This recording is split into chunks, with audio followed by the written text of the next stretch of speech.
Good morning. Getting ready to go look at a Hoshizaki. Job notes just say that machine's not working. I'll obviously talk to the customer, see if they can point me in the right direction. It's a pretty big machine. They have 4 of them. So it may be loud in there, but join me. If you see anything that I miss, let me know in the comments. If you get any value out of this, give me a thumbs up and subscribe. Let's go check it out. Here's my rack of ice machines. There's 4 2,600-pound ice machines, each one on one of these large dispenser storage bins. You look in here, obviously we have ice on that side. Whatever's on this side is probably just either leftover or actually there's some dripping going on here. Probably means we're frozen up on the inside. Let's open up the machine and see what's going on. Took the front panel off this machine. As you can see, we're all iced up. Everything in there is ice. Down there, it's all blocked off as well. These are all being pushed out. You can't really see it, but that's all one solid block of ice. We need to turn this thing off and clear the ice out. Got myself a water hose for this exact situation, and what I did was ran it over here. Luckily, they have a good connection. What I'm gonna do is just plug this guy in here. Really need to get myself a camera. Oh, so I'm gonna try that again. Right as I was getting ready to use this, somebody decided to show up with their mop bucket, and you have to make sure that customer comes first. If they need to use it, disconnect their stuff, get out of their way, because this is where they work every day and we want to be respectful. All right, back over to where we started from. Show you what I have to do. So to make this a little faster, I'm going to switch this to wash mode. That will make my water circulate.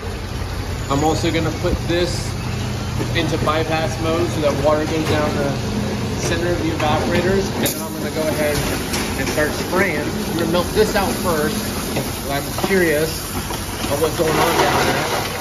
And that was easy. We just kind of cleared out.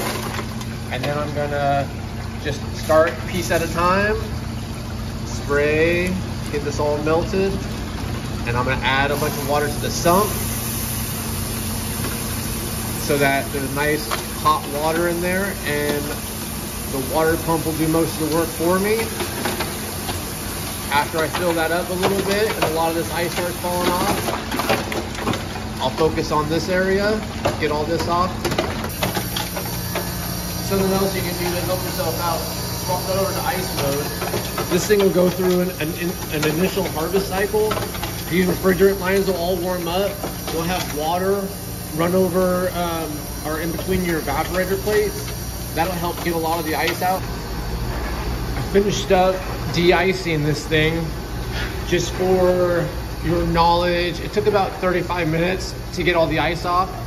I went ahead and took out all my water guides and my spray tubes so I can do an evaporator inspection. What you want to do is just a light amount of pressure, trying to spread these things apart.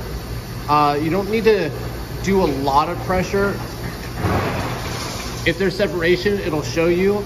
There's a tiny bit of separation right there, and actually I already inspected the bottom side. On the bottom side in this exact area, there's a tiny bit. I don't think that's the cause of my freeze up, but I'm definitely going to document it.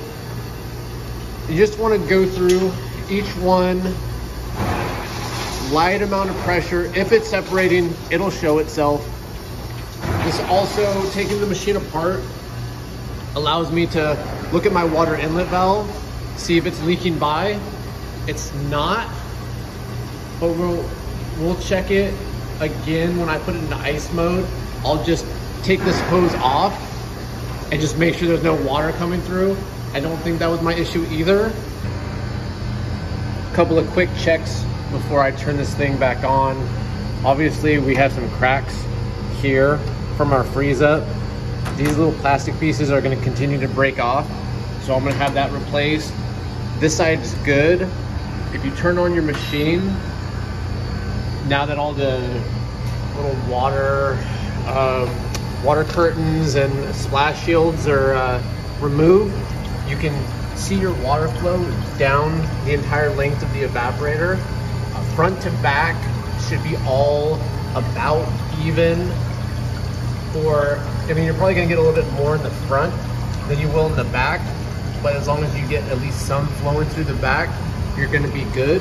And this one looks good. Before I turn it on, I'm also gonna just take this out and cycle my float up and down. Make sure that it's opening and closing like it's supposed to, and then I'll turn it on.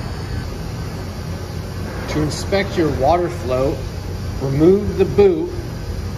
Obviously this is full of crud, and I'm gonna clean that out. What that is are little weld particles that come from in between your evaporator plates. The evaporator plates are welded to the copper lines, and little bits of the weld break off, and you get this like fine brown sand. It's very gritty. First thing I'm gonna do is I'm gonna just check that my float doesn't get caught. That's not sticking anywhere. It'll just go up and down, up and down. Next, I'm gonna use my meter, and I've already unplugged it from the board. Black and red wire. So my leads are connected black and red, and I'm gonna cycle my float up and down, and the meter will be OL, or open line, in the down position, and then you're gonna have continuity in the up position, and you just cycle that. It should be pretty consistent. If ever you let your float go and